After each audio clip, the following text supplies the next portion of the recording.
he is 100% worth it. He takes it to another level. Oh my God, I just fell in love with it. Thanks so much, Jay. Blew my mind. And it worked. I wanted to buy my thing. Jay is, I would say, the Yoda of sales calls, man. Just talking to Jay, he was so good at just taking what it is, seeing the opportunity and the value and the real reason we are making it. Talk to Jay because he got it. He can definitely help you out. Talk to Jay. You're going to get a lot. You're going to gain a lot. I would absolutely recommend him for any position that you have. Jay's definitely the guy. Give him the chance, give him the opportunity.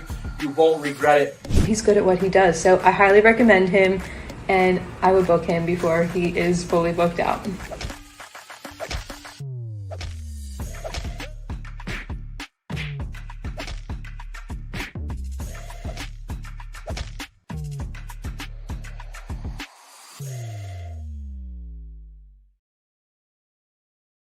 What is up? Welcome to the Sales Ninja Show podcast, where we cut through the noise, ditch the outdated sales tactics, and show you how to close deals with confidence, strategy, and integrity.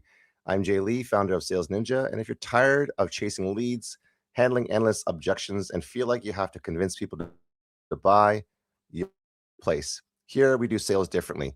We believe in positioning over pressure, where the right people lean in without the need for pushy tactics. That's the heart of the reverse class selling method, a kingdom-driven approach built on trust, service, and true connection. Because when you lead with value, sales becomes effortless. And when you sell more, you can give more. Today's guest is someone who has built and scaled multiple companies, generated over $40 million in revenue, and taken operations from $50K to $1 million months in just 6 months. He has led teams of more than 100 people and now structures high-value deals across industries like finance, aviation, and high net worth markets. He works on transactions that range from 5 figures all the way up to 9 figures, giving him a front row seat to how serious money moves and how real opportunities are created. We're going to talk about sales, closing, scaling, and what it actually takes to think bigger and operate at a higher level. Please welcome Andrew.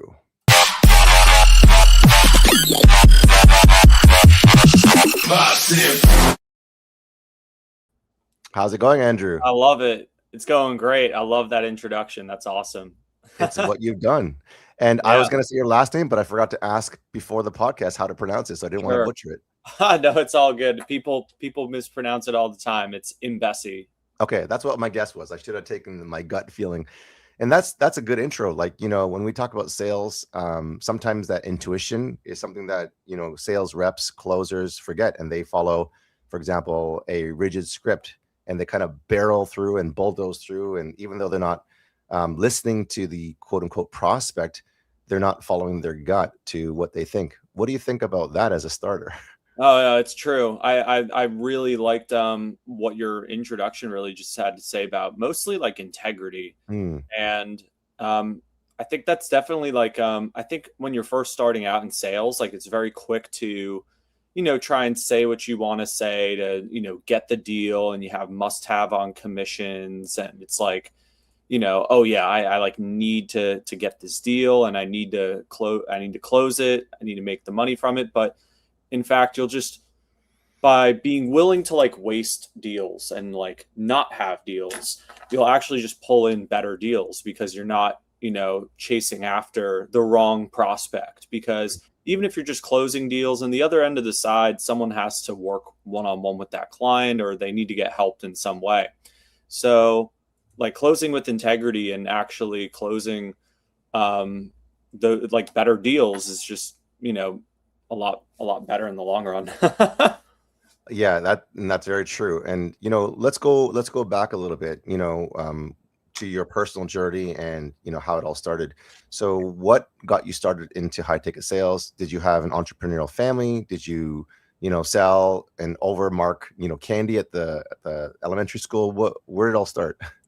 Yeah, that's a great question. Actually, no, I did not have an entrepreneurial family. I mean, my dad when he was like my age, I'm 27 now, but when he was like maybe like 22, 23, which is kind of when I got started, he had like a window company coming out of college and ran that for like a couple years. And, now he's like a recruiter. So he does like sales and in recruiting, not exactly like high ticket closing, but I mean, he's closing high ticket deals. He'll have to close like a Fortune 500 company on like 40 grand for a hire or something like that. Yeah. He'll close deals, but I wasn't really like exposed to any of that. So when I got started in sales, actually my whole life up until the time I was 22, I declined every single sales job that was given to me, whether it was just working in retail or whether it was door-to-door sales. I had a lot of friends that would do Renewal by Anderson in New Jersey, and I would turn down every single sales job. Why? I was nervous about communication. I did not think I could do it. I was very introverted. Wow. Like smoke weed all the time. I don't smoke weed anymore, obviously, but I'd smoke weed all the time. And, I'd rather just take the DoorDash job or the Amazon warehouse job because I was just like, so this is like my background, and I'm coming out of business school and so I don't even know like I get a degree and I don't even know how valuable sales and marketing is. Like I didn't even think because the marketing classes just suck. And I've spent $10 million on ads now at this point. And the marketing classes were just awful. And it's just like you think about all these Fortune 5. You don't learn anything about hook, promise, call to action, or just like how to call out to your audience, how to make a good ad, and how to be creative with it. I mean, I've spent years studying ads now at this point, but back to like where I started, no, I turned every sales job down. The only way I got into sales was how I got into sales was like, I was like out of college. It was COVID. I was like, man, I need to do something with my life. I can't be a DoorDash driver forever. I don't want to get a job and I want to work for myself, but I have no idea what I'm doing. And so I started seeing all these ads online pop up for like e-commerce, digital marketing agency.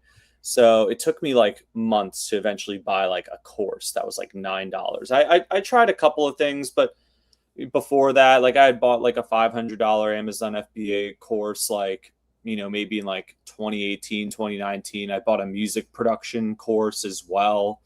Cause I was like super big on music production, wanted that to be my business, but had no idea what sales and marketing was.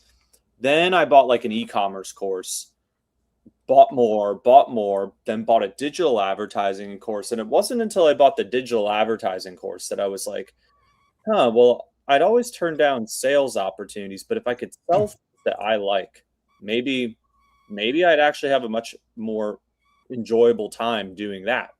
Then I was just messaging people in Facebook groups to find out how they were making all this money, because there would be people posting in the Facebook groups like, oh, I just made $150,000 this month, like, and I messaged the guy, I go, hey, congratulations on making all this money, like, how'd you do it?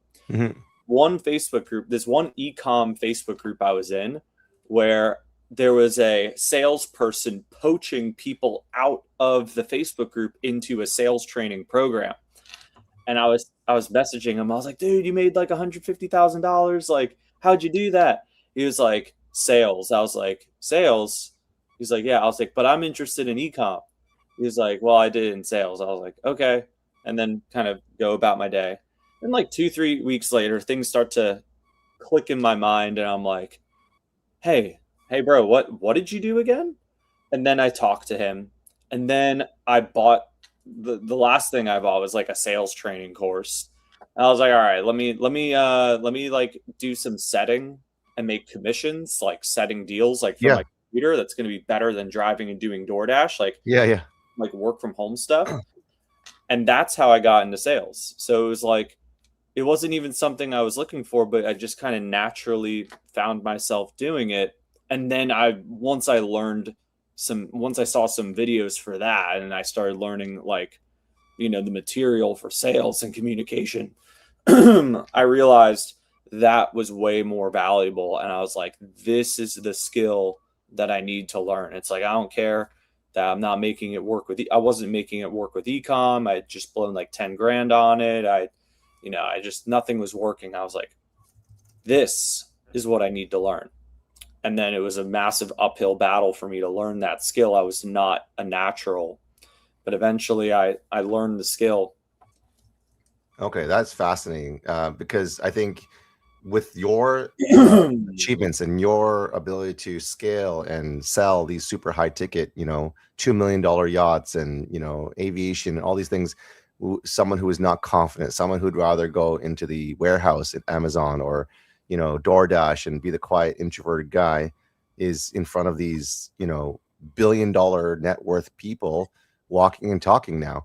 So, it all started from buying these courses. I don't know if you know this person or I missed the first part of this. Is this Andrew from Sales Militia? Oh yeah. That was like one of the first companies I worked at, like at least Really? 5 years ago, the Source Force Militia company. Okay. That was a long time ago though. That was like 5-6 years ago. But yeah. Okay. So I was like outbounding to people. After like the first 6 months of kind of learning, my friend Dylan went ahead and was like, I'm going to start my own sales training program. And he had personally mentored me the first like 4 months. Like I was like watching videos and I was really struggling. I had no one to role play with, no one to drill with.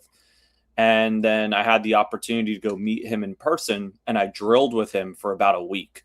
And Wow. It completely changed my skill level. I went from making like $3,000 over the course of 3 months to like 15, 20 grand in a month. And I was like, what? Wow. Just through debugging my skill level directly one-on-one with a high quality mentor who had the skills and the experience that I wanted. That's how, and you got to be willing to pay. I was willing to make a larger investment to be able to go work with him one-on-one, of course. And it was worth it. And now he's like one of my best friends. Wow. And then he eventually started his own company. And when he started his own company, he reached out to me because he knew I was super persistent. He was like, Andrew, you're not a great closer. I only like you right now. And he was like this. It was funny. He was like, I only like you because you're persistent. I was like, thanks. Thanks, man. And I'm like, all right. And he's like, yeah, I want you to like come move out here, San Diego, and like, do high ticket sales with me. I was like, I'm down.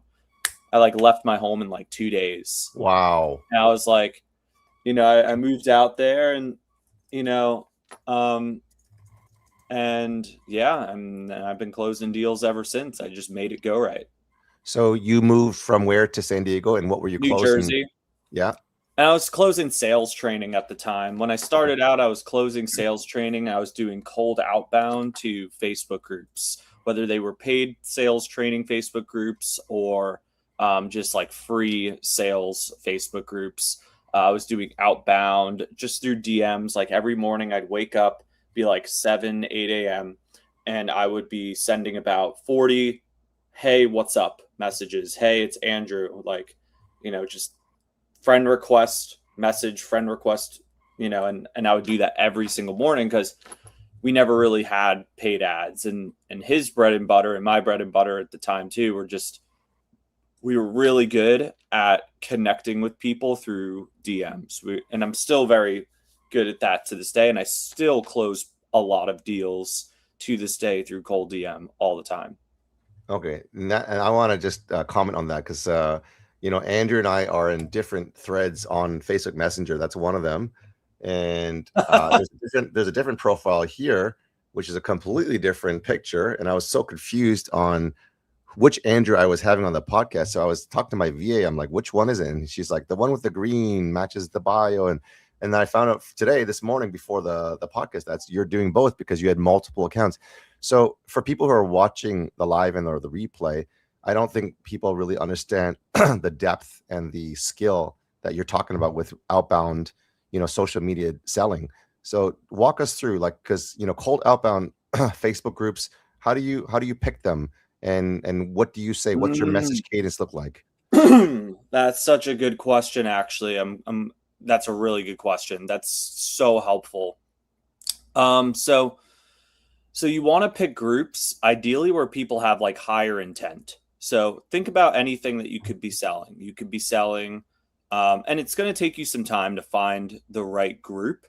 But let's say you're selling, marketing services to roofing companies. Yeah. Or you're selling life insurance, right? It could be a variety of different things. You want to go to a group where people are ideally already paying like $100 or something like that. You could even do this on school communities, right? But you want to go to a warm group where people have a lot of interest, right, in what it is that, you're offering.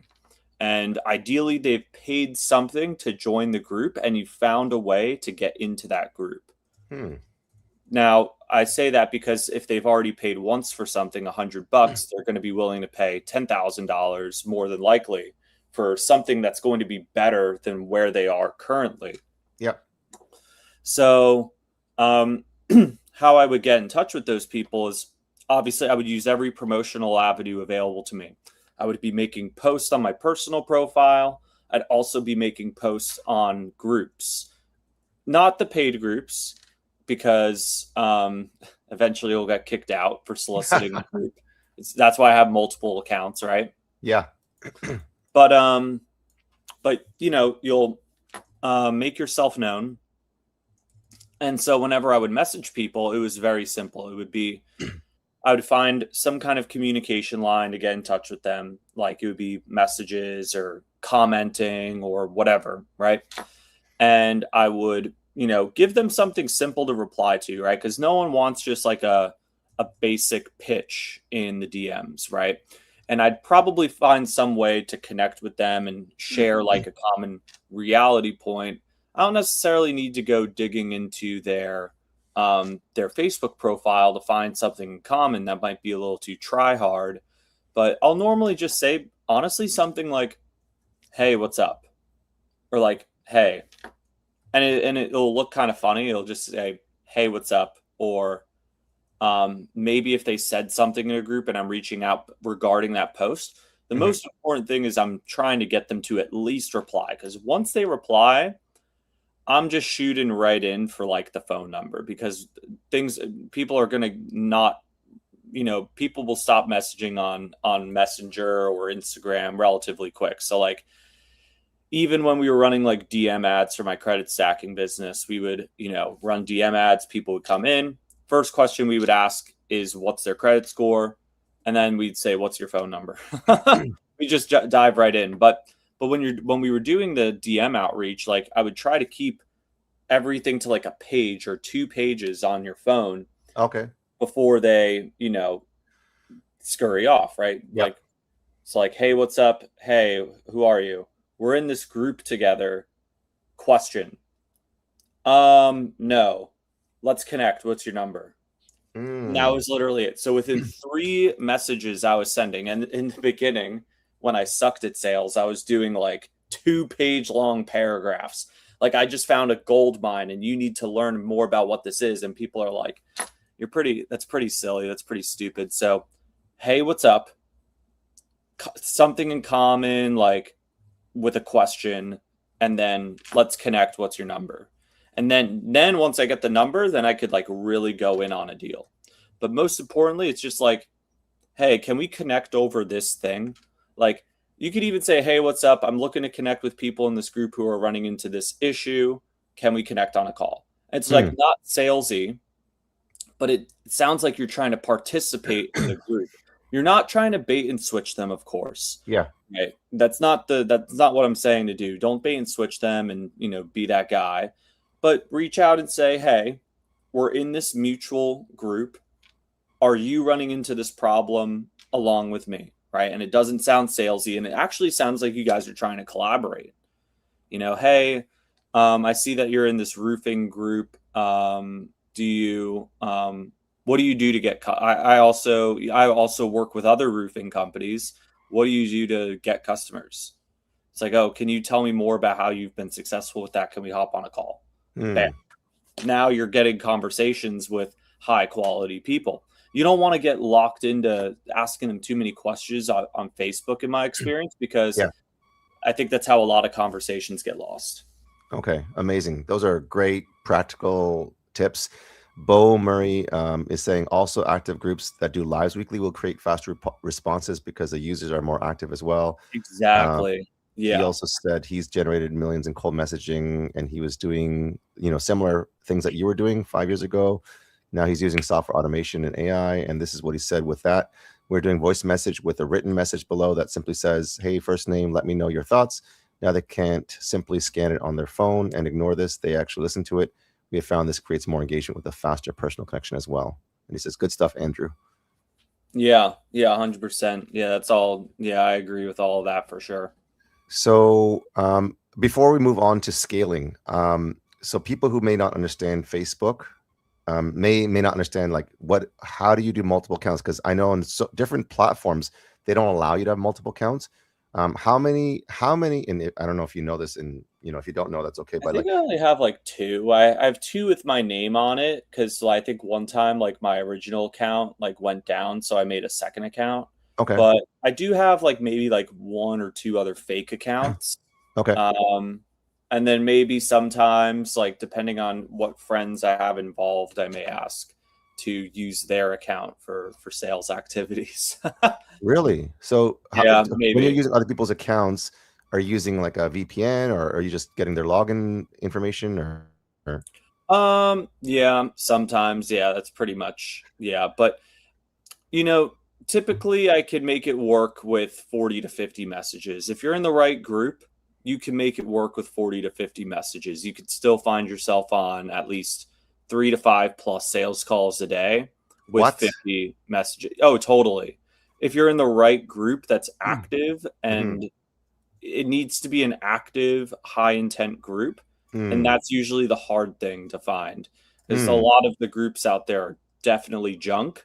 But if you could find a high intent active group on Facebook or school, or, you could do this on Instagram. You could find accounts that are active on Instagram by going to some influencer and commenting on their posts. Right. There's various ways. I mean, I even do a lot of LinkedIn outreach now. My friend closes those big deals through LinkedIn outreach. He closes $25,000 engagement fees through LinkedIn outreach. Wow. All wires. Wow, really? Yeah. So it's just about prospecting and calling out and finding your ideal customer and your audience is just as important as your sales skills and techniques. If you cannot locate high quality leads, and you're spending your time trying to convert low intent leads who maybe may or may not have the money, but they don't have a buying intent, you're just going to make it work a lot harder for yourself. So yeah, do you want to be a monster closer that's capable of closing the hardest deals? Absolutely. But if you could make it easier for yourself and you could find better leads, by all means, you should do that, right? At the end of the day, the only thing that matters is, did you close the deal? Yeah, right. It's so true. It doesn't matter. I know people who suck at sales and make more money than people who are great at sales, because the person who sucks at sales is in a better lead flow situation. They're just in an opportunity where it's the right place at the right time, while the other guy who's better at sales is not in the right opportunity, where it's the vehicle is just not the right one. So been there, done that, and it's tough because when I was sharing with you earlier, closing from 50 to 85K a month starting out to $350,000 a month, working only 4 hours a day, because I was coaching all my kids, 3 kids, volleyball and soccer teams. One of the offers that I was on, even though I was closing multiple 6 figures a month, their marketing broke, their paid ads broke, and I got 4 sales calls in 2 weeks. And I'm I usually get 5 to 8 a day, and with a probably a 31% to 50% close rate on the low side, on the conservative side. I was dude, unless you fix the marketing, I can't close I can't close 100% of nothing, right? True. So you're right. Bo actually just says, by the way, I just built the world's first fully autonomous AI for Facebook. So I'd love to connect with you all if that's something you're all into. He says 40 to 50 messages with the right message. You can easily get 15 leads a day from cold messages in a good group. If you don't have 10 plus a day, leave that group or change your messaging style. Laugh out loud. So glad I saw your live this morning. Such a good live, and you should have more viewers on this. Well, we got 10,579 right now, so that's pretty good. Bo, connect with me on Facebook Messenger or wherever socials, and we'll talk. Would love to talk with you about your software and also the podcast episode. I'm looking for guests who are multi 7, 8, 9-figure coaches like yourself and Andrew. And I just want to comment on, I thought you had a Zoom green screen, but surely that's not, right? Tell us where you are. No. Tell us how you're living. No, I'm on a yacht right now. So you're on a yacht. Okay, dude. Yeah. Okay, we are balling. Dude, that's okay. I got to take a video of this. That is incredible. Okay, let's see. Oh, wow. Yeah, you see there's the steering wheel. You see the yacht in the background. So this is not some green screen. No, that'd be something if it was. And you said you're in, is it Florida, you said? Yeah, I'm in Fort Lauderdale. Nice. Is that where all the people retire and enjoy their yachts? Yes. Yeah. Actually, in Lauderdale, it's like no one touches their boat. It's kind of weird. It's like, what? Yeah. I mean, I could have my boat in Lauderdale. I could have my boat in Miami, but all the things that you need are in Lauderdale. It's like the boat repair stores are here. So if you need parts for your boat, everything's here. All the captains are here. There's less traffic, and I love Miami, but Lauderdale is like a smooth, simple place to have a boat, and you're kind of in between a lot of stuff, and it's you still get a nice little taste of you got canals here. I love Lauderdale. Actually, having a boat in both places are really nice. Miami is a good place to have like a little jet boat, a little speedboat. Yeah. You have the bays. Yeah. And I mean, it's a good place for a yacht too, but yeah, I like it. Doesn't matter. Lauderdale's nice. Okay. We have someone says, like the rich people who fly private jets and stuff, I guess. And then Bo says, cool, man. You know me from Maria. I'll send a DM right now. Okay, cool. Thanks, Bo. So let's talk about scaling, because you are a master of scaling, and you've become this, from the introvert to, Amazon warehouse guy to like, doing super high ticket deals.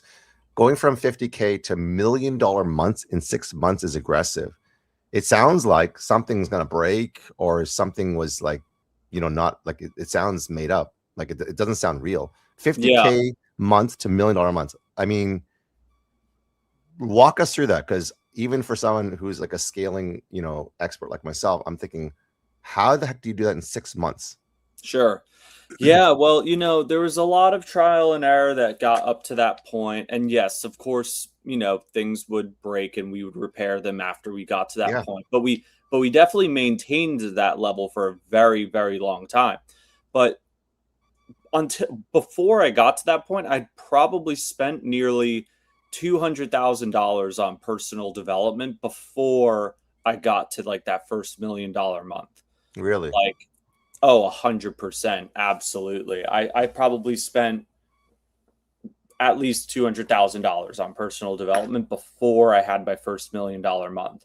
And so I had been at it now at this point probably for a little over 2 years, just doing sales, working inside companies, understanding the org board, understanding how to read my statistics, reviewing policy, learning from those who already have 8-figure businesses, understanding in what order and what sequence do you hire people. And the only thing I didn't have, I had the ads, right? All I had to do is pay more, right? Turn the knob and pay more for ads. Yeah. The only thing I didn't understand was how to hire the correct people. I understood how to hand off my position relatively quick. Like, okay, this is my SOP. These are the targets that you need to hit. If you do sales calls this way, you'll close this many deals. If you do delivery calls this way, you'll deliver to this many people and you'll get these results. And the thing that just didn't click was how like hiring the right people. That's what a lot of people, I think, when you're interviewing for the first time, you know, you'll hire anyone that seems good. And it's funny because me and my friend Paul, we go back and forth on what we think. I definitely know what helped me. And I put, because my what I did with Paul was I was closing deals. Paul was kind of setting for me. And then I hired like the first 2 closers on the team. And then I started delivering. And then I hired actually the first client success manager as well. But this was after maybe like 2 or 3 attempts at hiring people at different phases, right? I tried hiring people in May, and then I tried hiring people in other times. Then really where we took off was in like December, was from like November to March, where we went from like 100K to $1 million, right? Wow. But so basically what I ran into was first thing I did was I put in a hiring manager. It's like the key thing, but you need to have a promotional channel ready to spend more money on. If you don't have something that you could just scale the promotion seamlessly, then, you know, it obviously becomes harder to scale. But the problem I think I had was that we weren't hiring people that match the values of the company and what I want. Because what I wanted was like-minded individuals who I could call on at 2 a.m. and I could get along with, and I could work, you know, hands-on with, and they're going to be, you know, good people to work one-on-one with. Right. And, you know, I would hire closers who said, oh, I have this experience, and, you know, you would hire them and then they would flop. Right. You want to be able to, with your employees, you want to be able to, you know, talk to them as if they were your best friend and you call them out on stuff they're doing wrong. Right. And it took me a while to kind of click with that point. It's a very simple point, but it took me a while to realize that. And then once I knew who I was looking at and where to find a warm pipeline of salespeople, a warm pipeline of CSMs, and a warm pipeline of people, that's how we were able to add like 50 people over the course of like 6 months and, you know, build a pretty large business producing like, you know, tons of profit. Wow. You say you hired 50 people after you kind of cracked the code on that? Yeah. And I had a hiring manager who would do all of it. And then I was overseeing the sales and delivery teams. And so my friend was just interviewing. And then once he would have someone that fell into what I wanted, because we had a whole like 2, 3, 4 page list of like, this is what we want. And once it kind of got to a certain point, then I would step in, I would look at it and say, okay, yeah, this is who I want. We're going to hire this person. But we had made a lot of mistakes to finally know this is who I want. Now, when I hire people, like I'm like super like non-negotiable. If I know that I'm not going to vibe with this person, I'm just not going to hire them, obviously, right? Because I would make the mistake of hiring people who had experience, but it was someone that I didn't know if I could actually be coachable with or anything like that. So that was a mistake, right? Because I'm hiring people who say they're good, but I already knew I wasn't vibing with them really well.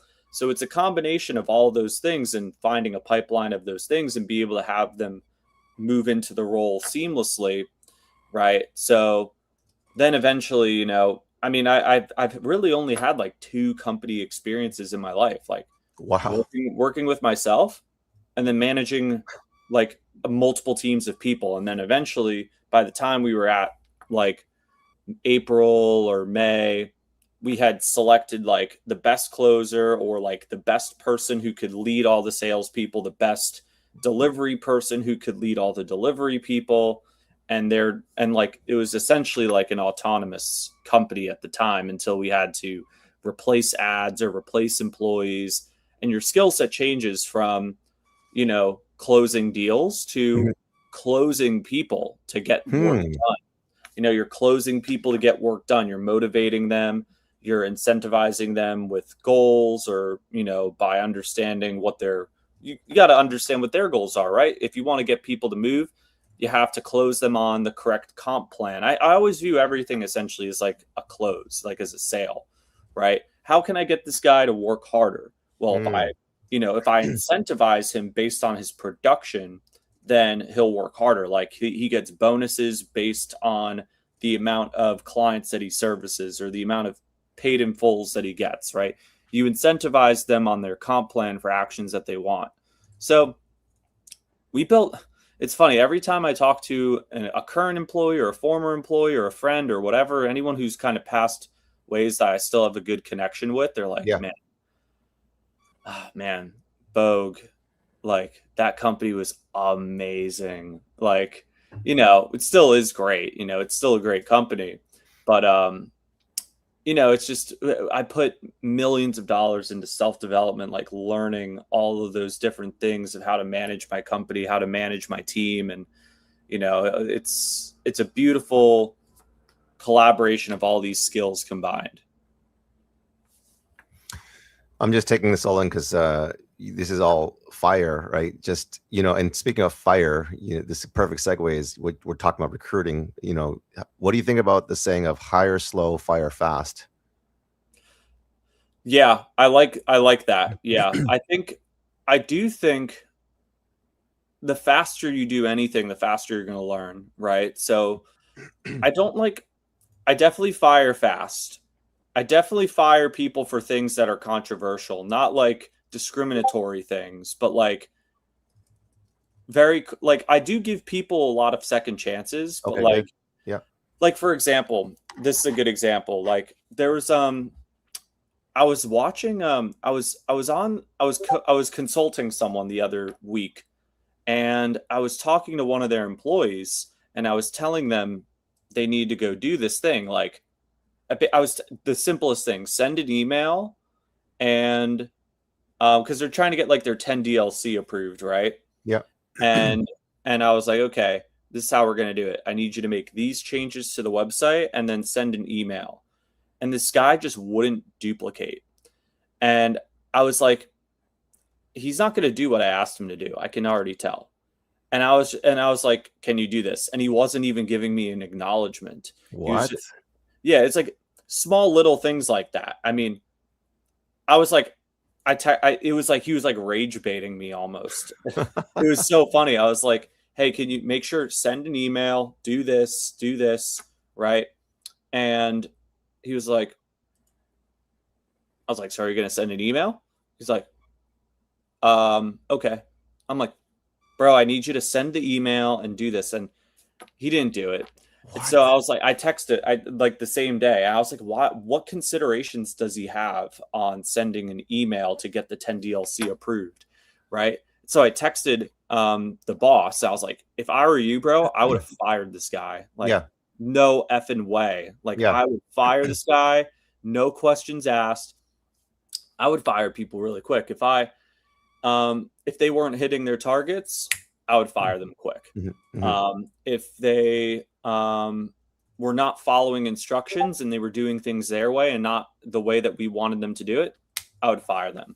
If they were posting, content on social media that did not align with the values of the company, done. Right. I mean, I had no fear of firing people. I fired my top salesperson one time.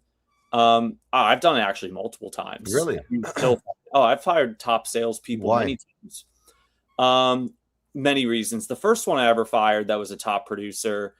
He was creating locker room talk, and he was kind of going around trying to rally people to ask for a bigger commission. And at this point, I was already tired of his crap because he was showing up to Zoom calls with a shirt on, vaping on Zoom calls, all this stuff. And I was like, dude, honestly, bro, I think you're funny. I think you're cool. Like, I would hang out with you outside of work, but I can't have you in my company, and you got to go.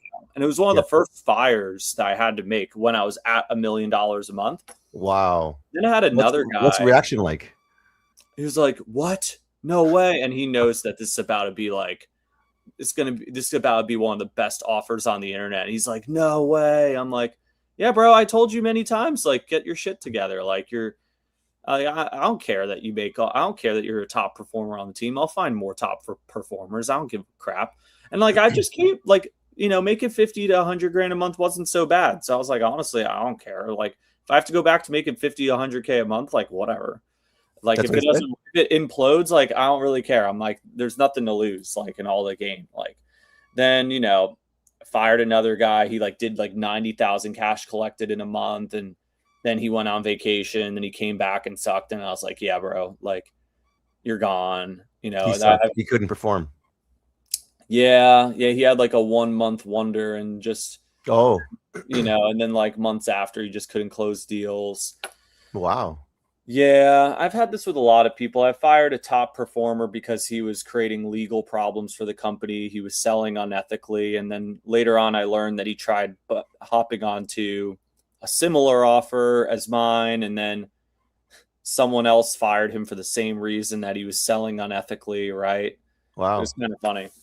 Now, you don't need to go into names and details, but like in terms of like, what people may not understand is, what does it mean to sell unethically?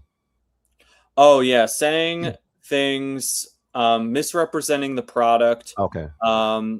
There's a lot of ways that I think you could sell unethically. It's like misrepresenting the product, creating promises that don't have enough substantiation, right? Unsubstantiated claims. So misrepresented claims, and then also I think pitching someone a reality that is not achievable for most. I think anyone could achieve an outcome that they want, but it's whether or not they have the full context of understanding what it's going to take to get there. And I think a lot of times I notice that salespeople are afraid to get into the nitty-gritty and the dirty details because they're afraid of losing the sale by telling someone the truth, right? Let's say you're selling someone on, let's say, like e-commerce or something like that. Right. And you're afraid to tell someone, like, you're going to have to put like 40 hours of work into it, and you might not get your winning product on the first one, or, don't be afraid to like get into the nitty gritty. Yeah. In fact, I love that. People will respect you more for giving them the truth. And especially if you make that known to them, like that had a lot to do with my sales framework.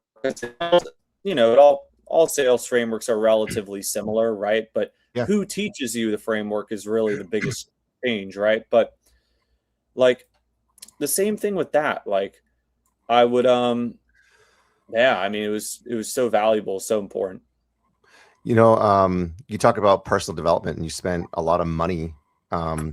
What practical things helped you, whether it's training or mentors or mindset breakthroughs, because, that's the very thing that kind of starts the catalytic, the engine to get going before like the tactics and the strategies and the ability to be, confident. What are the things that helped you in those personal development years? I think just being willing to change is definitely key, and being willing to pay. I think willingness to pay is like really important because it's an attitude that you develop, and especially if you're going to be in sales and you're going to be in business, you have to have that attitude of being willing to pay. Now, obviously, don't be reckless or silly with it. Don't over abuse that willingness to pay, but be willing to pay, and be willing to pay to get high quality service. Like be willing to pay for coaching with the right people who know what it is and know what it takes to be successful with the things that you're interested in being successful with. I think I spent a lot of money on sales training, a lot of money on advertising coaching, a lot of money on, skills to develop a business. I mean, I've spent millions of dollars just learning what I know today.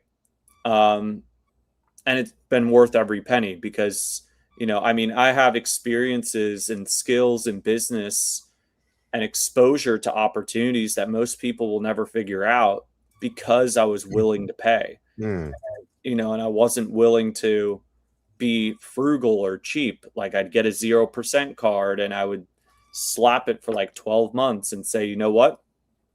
Here you go. Like, let's see where this goes. Worst case scenario, I do DoorDash for like 12 months and pay it off. But best case scenario, I change my life. Right. So it's like, okay, you know what? this is worth it. This is worth giving a shot, because worst case scenario, I just set myself back, but I know I'll just try again. You know, in Alex Hormozi's $100 million offers, in the very beginning, he talks about, you know, always swinging for the fences. In the baseball game, grand slam gets you like 4 runs, but in business, it can, you know, build a wealth of and legacy for generations. I believe that that's kind of your take, because you're doing these, you know, capital raises. You're, you know, in the rooms. You're paying to be in the rooms with the right people who are worth billions of dollars.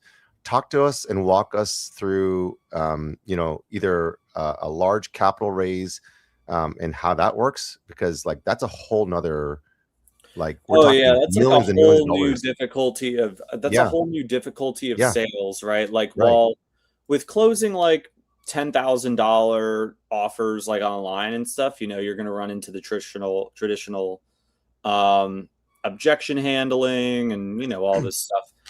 On doing bigger deals, like, you know, every deal does follow a similar framework, but, you know, the way that you push the go button to get the deal varies per person, right?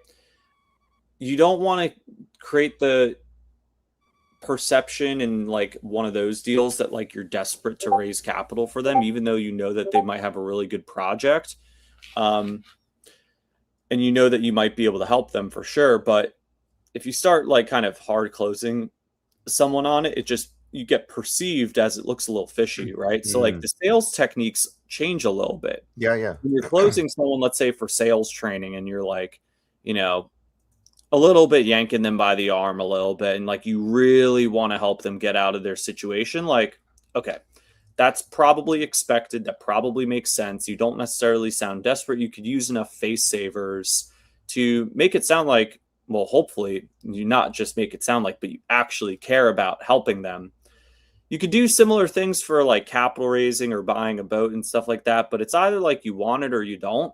And the offer just makes sense. But the biggest problem that we run into there is that people are stuck with those beliefs and they're not willing to take risks, because it's really easy to do promotion for capital raising, luxury financing.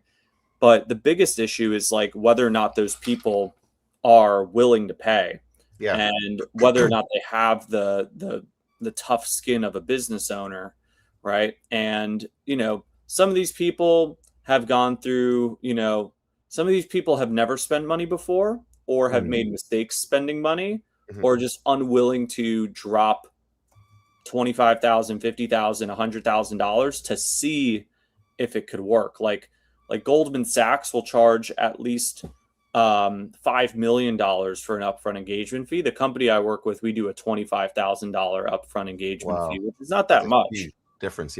Yeah, but like, you know, but that speaks volumes. If someone's not willing to pay $25,000 to receive help in raising institutional capital and be given the opportunity to get on meetings with investors, like we can organize those investor meetings, like for sure. Like that's not really an issue. Yeah. Closing that deal between the investor and, I mean, we're talking about raising tens of millions or hundreds of millions or billions of dollars, right? There's going to be interesting closing techniques, a lot of interest, a lot of handling considerations, a lot of going back and forth, things like that. It's very, very interesting, right? So, but if they're not willing to pay, then are you even closing the right kind of client? Because what's going to happen when you get to the negotiation table, right? Right. Which is why it goes back to prospecting. Prospecting is key. Like if you're not pulling in the right prospects, if you're not pulling in people who are willing to pay or who have like higher intent, then you're going to be struggling talking to people who are looking for free information. And, you know, you could do your best to try and close them over and over and over. But if it's the wrong deal and they're not willing to pay, you know, you're going to struggle talking to the wrong people most of the time. That's incredible, because when you talk about capital raising, you know, tens and hundreds of $1 million, you're also we're talking earlier about, you know, closing $2 million yacht deals. Like how do you walk and talk someone through that? Because that's a different sale from closing, let's say, a 5-10K deal or even a 20K deal. Yeah. Yeah, same thing with that. It's kind of like a, you want it or you don't. And I know when I say that, it sounds like I'm trying to make sales like easier for myself. It's definitely requires like a similar level of difficulty, but it's just slightly different in ways, right? Um, but with a boat, it's definitely like a you want it or you don't. But there will be things that you can do to kind of motivate someone to buy a boat faster. Like I could take them out on my boat. Like I took someone out on my boat the other week, and he was like, man, and this is like a $500,000 commission for me if he buys a boat. Wow. Yeah. And so, because this guy's like super loaded, like this Yeah. guy's got tens of millions of dollars liquid in his account, and he's Wow, like he's a big real estate investor, right? And so, and he finally took him on the boat, and he was like, "Man, I need to buy a boat." Yeah. I was like, "Yeah, it's awesome, right?" Because it's just small little things like that, right? It's like, they'll walk themselves into the decision because they'll enjoy the day. Like my buyers, like they see like I live on a boat, and they see that I have a lot of fun living on a boat, and we go out on the river and we go look at the homes, and they have the experience, and they go out to a restaurant, and like they get the whole experience, and they're like, wow, why am I living in a house when I live in Florida? I'm like, true. it is true. I'm like, dude, I don't think I'll ever live in a house. Actually, I think I'll get a waterfront property. Yeah. But I want a boat. I would spend all my time on the boat. Actually, I would get Starlink like I have right now and spend all my time on a boat. But it's like you have to go through that experience, right? And there's going to be a lot of people who are not motivated, not willing. So here's like a promotion strategy, right? So like the biggest problem that in what I'm doing, right? High ticket sales is a whole different beast. It really is. So what I'm doing right now, I'm going to move over to this other side of my apartment right now because that sun, you probably noticed I'm moving my head around, trying to. I'm going to go right over here. All right, cool. Oh my God, that's so much better. Okay, Yeah. so with so what I'm doing right now, for example, right, like the problem with when you go way higher ticket, like what I'm doing, there's less buyers, right? There's less people who are qualified, right? So finding that high intent is more expensive, right? Sure, I do paid ads for them. Sure, I do cold outreach for them. Like, for example, like you can't just be tied up to like what you see online, right? You got to know like $100 million leads. Like you got to use every promotional strategy at your disposal. Like, so for example, there's the Palm Beach Boat Show, right? So I want to get more luxury finance leads while, because like these capital raising deals for me, right? Like I'll make a pretty hefty commission, but these deals take a long time to close. Like, okay, I can make a commission on the engagement fee in the beginning. Like, me and my business partner, we basically have like a structure. It's his company, but because I run ads and he gives me like a very, very, very, very healthy cut. It's a really big cut. Nice. And, but those deals will take a long time to get funded. So like, okay, I could sell like a $5 million yacht and make a really good commission. I could run ads for this. I could get referrals.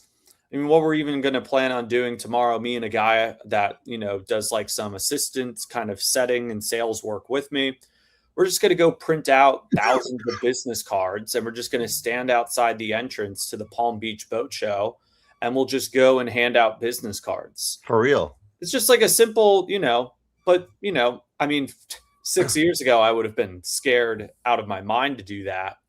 But, yeah, I mean, how else am I going to find high intent leads? If you're going to the boat show, you're paying for a ticket to go to the boat show, and you are going and looking at boats. If I'm sitting out there and I have the right business card, because it's not one of those networking events where you go up and talk to everyone. Yeah. One of those things where you want to get your information in the hand of someone else. And then hopefully if you have the right message that resonates with them on the business card, then they're going to want to work with you, right? So we're going to just stand outside. We don't have a booth or anything.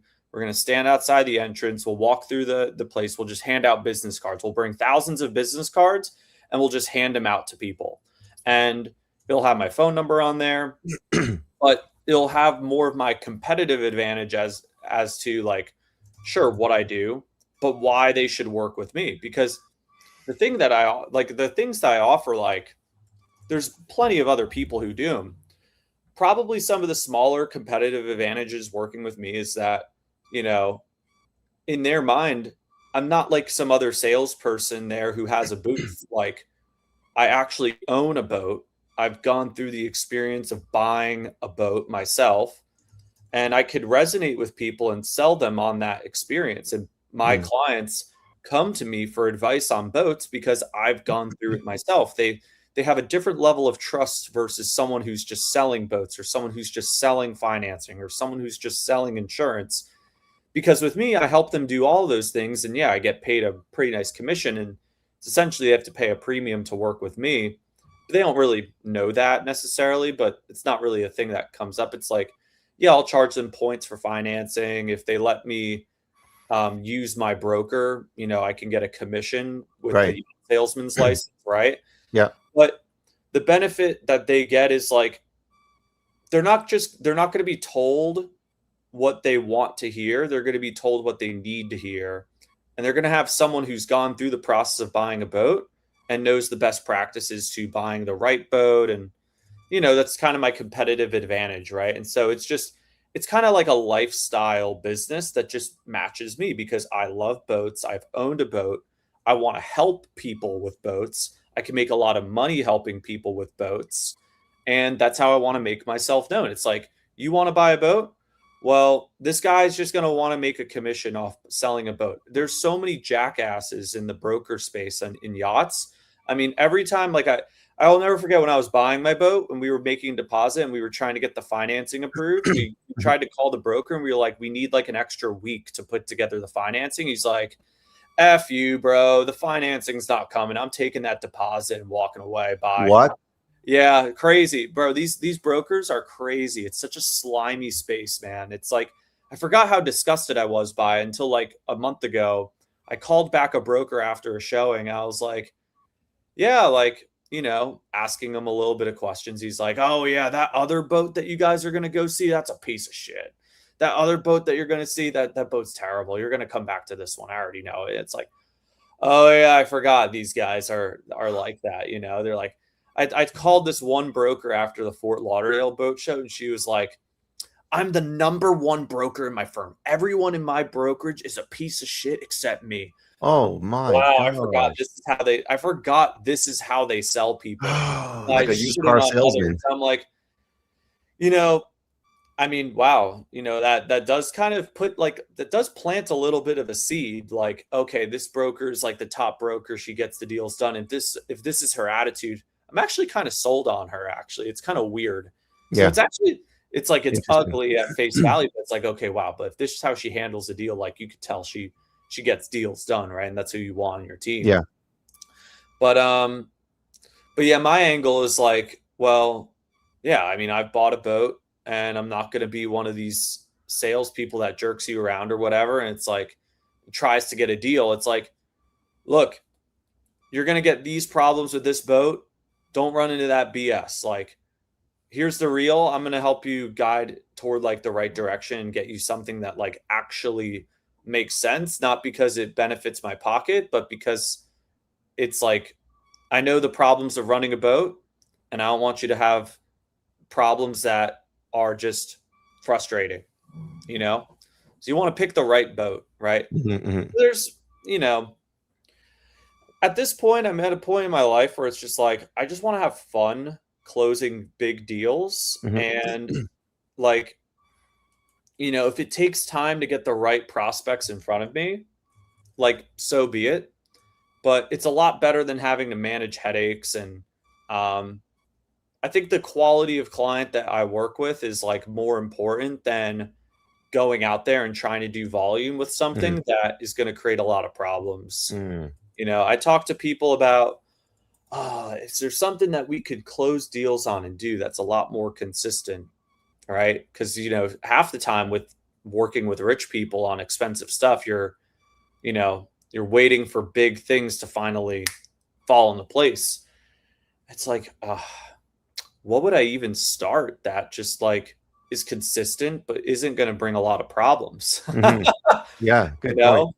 And it's like, what am I actually willing to close deals? And then it becomes like kind of a question, because I've closed a lot of different kinds of deals. I've seen a lot of different kinds of businesses. And what I've learned about success is that you just have to be patient, and you just got to put yourself in the right place at the right time with the right people. And I mean, what I'm doing right now is like, I'll hang up off this podcast and I'll go call like 100 millionaires and billionaires and find out what they're doing to make money and help them facilitate a deal that they need help with.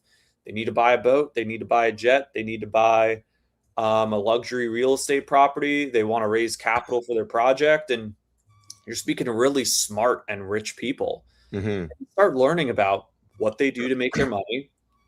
And you're making money at the same time by facilitating introductions as a broker. That's essentially what I do now. It's like essentially like brokering, right? It's kind of the activity that I'm invested in heavily. And I mean, I could start like a learn how to become a broker course, but I have no interest in having the headaches of running a biz op. Yeah. Yeah, I'm not interested in running a biz op. So like I'll take on consulting clients every now and then, but yeah, it's like, you know, I'm just patient. I'll find more opportunities as they come to me. I mean, I could start a life insurance agency. Actually not bad. But, you know, I mean, where can I most leverage my time, right? Yeah. You hear successful people talk about, you know, time is valuable to them. It's right. You know, where can I leverage my time the best, right? What am I going to use my time most well spent? And, you know, what am I getting myself into? And after you've ran a business, or you work with someone who's ran a successful business once before, or currently has one, right? Or whatever, right? You start learning what you do want to devote your time to. And you could save yourself a lot of trial and error by being willing to pay with someone who's done it already. Amazing. I know we're running out of time here, so I want to kind of land or dock. How do you say dock the boat? Yeah, that's right. Land the plane, because that's another thing you could probably sell is land the plane, private jets. So usually do a lightning round, and I usually ask people, you know, what is selling more to give more, because that's kind of like my motto as a former pastor, former introvert, and someone who faced, you know, scarcity, poverty, mindset issues. You know, what does it mean to sell more to give more? What does that mean to you, you know, personally? Sell more to give more.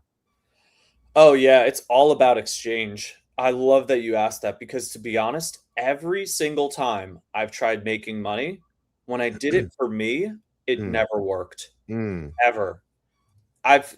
You've probably in this podcast I talked about, right? I tried doing Amazon FBA, I tried doing music production, I tried doing e-com, I tried doing digital marketing, and then sales kind of naturally came at the right place at the right time. Credit stacking, you know, I made over $31 million in credit stacking and revenue, right? And profit, we did definitely like millions of dollars, right? Wow. But on credit stacking, I mean, I only started that business because I just wanted something to do, and I wanted to help people. And, you know, I mean, I was tired of, you know, the sales job I was doing for that time. And I was like, I could make, I'm just interested in doing like, I want to find a job that I can do and make money with and help people with. When I did it for the right reasons, I made money. When I tried scaling the business with I'm going to scale to scale, the universe kind of pushed it back in my face and said, now is not the right time. Right. When I looked at scaling my company from the perspective of I'm doing myself and everyone, I'm doing people in the world a disservice by not getting this product in the hands of more people. And when I looked at it as I need to help my brother and my friend Paul make more money so that we can continue working together as a team, I need to help them so we could continue living this dream. Because at the time I was living in San Diego. Yeah. We were living in San Diego and all that stuff. Right. And and we were like going out on dinners and stuff. When I focused on doing it for other people, the opportunity just naturally came at the right place at the right time. Okay, that's a perfect segue to end this show. Focus on others, and you know, the good things will come your way. We're going to be able to connect with you through your website at andrewimbesi.com. So put that up on the show notes. If you guys want to learn more lessons from building large teams, go to youtube.com and go to handle Andrew Imbesi, and you can connect and DM with Andrew on Instagram and or LinkedIn if you want to learn more about how you can work one-on-one with him. He doesn't have a lot of room and space, but if the fit is right and if the price is right, then I'm sure that could work if you're looking to scale your business. So on that note, I want to thank you so much. I wish we had more time, but I have another podcast guest. Hey, all good. Yeah, feel free to send me a message on Instagram. I will, 100%. 100%. I had so much fun. I learned a ton, and I'm looking forward to our next episode. Thank you so much, Andrew, for your time. Yeah, of course. Thank you for your time. Okay, take care.